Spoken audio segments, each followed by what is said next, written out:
Yes, it's a typical Sunday morning that I'm up usually here, like at between 5:45 in the morning, and here, and I was into the second service, so I had been here for quite a while, and all of a sudden, I just get this pounding, rapid pounding that I never felt before. It was kind of weird, so I sat there, and it continued, and then for some reason, I looked at my watch. I looked at my watch and I clocked it, and 7 minutes later, it hadn't stopped. Bear in mind that it had started at least 10 minutes before then. Right then, I knew something's wrong. Something's wrong. And so I've been an athlete most of my life, and so I'm pretty active, and I know something in my body, something's not right. And so when I stood up on the wall, it kept pounding, racing like never before, like I was running a marathon. And I said, oh man, something ain't right. So I said, let me walk toward the back, and I held the rail, and I got the nurse's attention. You said you held the rail? Yes. That means you're a little lightheaded. In denial, but probably so. In denial, like that, right? Yeah. Because there'd be another reason to grab the rail. Yeah. The reason why you got lightheaded, by the way, is your heart was beating so fast. Yeah. So if the heart is beating fast, it doesn't have time enough to fill, to pump adequate amount of blood with oxygen to your body. So you would get lightheaded. Go ahead. Right. So I eased up down the wall, and I signified the nurse. Normally, by me being the director of operations of the church, I summons the nurses quite a bit with 3,500 people in the building. And so when they saw me, they all jumped up. They ran and said, where are we going? I said, it's me. And they said, well, what's wrong? And I said, man, my heart's beating out like a racehorse. And they both grabbed me, and they got me quickly to the nurse's station and sat me down, and they began to look at me, and then they started taking my pulse and blood pressure and everything, and they said, it's time to go to the ER. Hold up. Who texts me while I'm sitting here in service? I grabbed my phone. Okay. I said, hey, hold up, before I go anywhere, Dr. Reynolds is here. Yeah, but no time to go to the ER yet. I can't go without Dr. Reynolds. He's the ER doc, And they said, well, we can't wait. I said, you're gonna wait till Dr. Reynolds to get here. and he came right away. Thing was that I felt no reason for you to go to the ER, I don't think. Right. I wanted to see. Well, you want to see it yourself. You want to take the measurements yourself. And I did that. You came on and you want to do it manually. Yep. Because we had the machines, but he wanted to do it manually to make sure that the readings was what he saw, because at that point, I was pretty high, and he was going to make that assessment on the spot. Right. And then he noticed that he did a few maneuvers on me, and I don't know what they were. Body massage. Yeah, body massage, Have me bear down. To try to break that. And then he noticed that it started to go down. Then he said, okay, we're going to wait. And we sat there a little while longer, and he continued to work on me.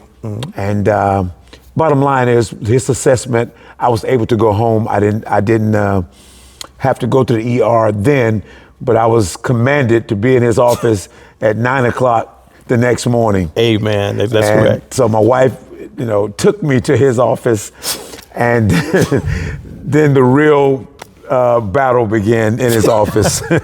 Yeah. So what happened, guys, is that Alex was going through a denial process, which unfortunately a lot of black men do. We do that until things are bad. But he has a lovely wife, and she made sure they made it to the office, and he got there in a timely fashion as well. 9 o'clock he was there.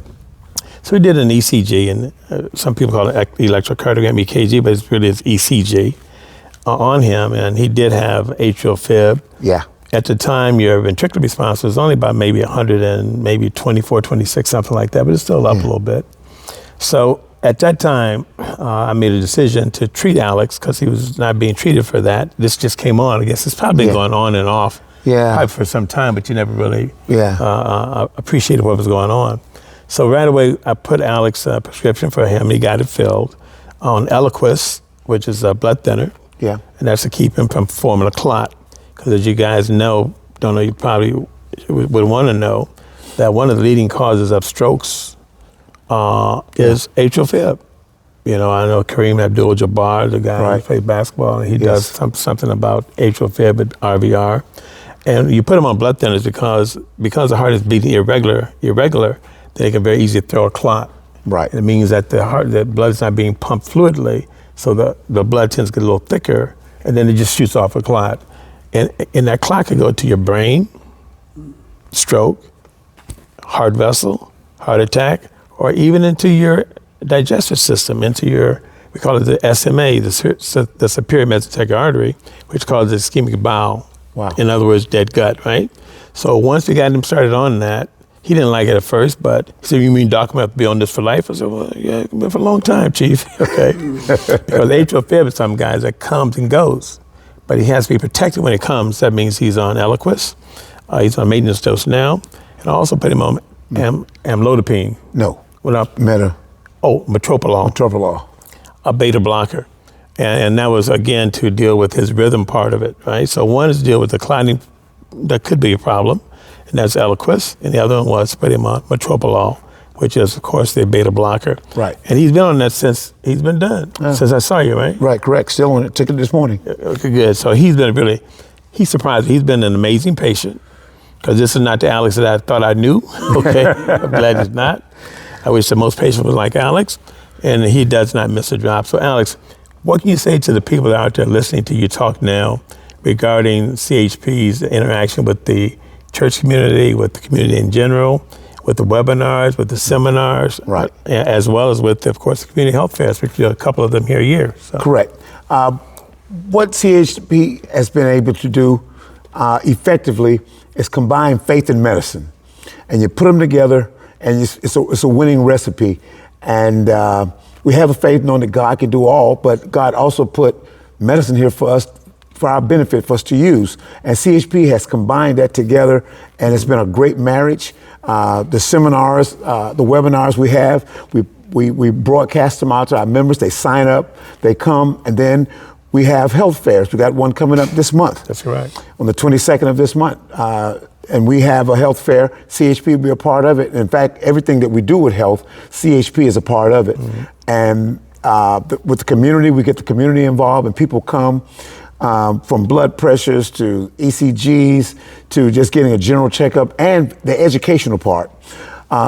We benefited so much. Our seniors get it in their senior Bible class, where we get education on heart attacks, strokes, women's health, oral health, kidney failure, diabetes. And so just to name a few, and diabetes is so much. We have so many members in type 2 diabetes, just starting pre-diabetic modes, and they're learning about, hey man, something's wrong with me, and but it can be fixed. I can live with some stuff. I know how to manage these symptoms that I have. And so CHP has been great for us, and we're just thankful that CHP was here, and we're thankful the good doctor was here. He's special, but he's a great guy. He's special. I don't know what that means. He's special. And CHP is a great match for Antioch and for the general community at large.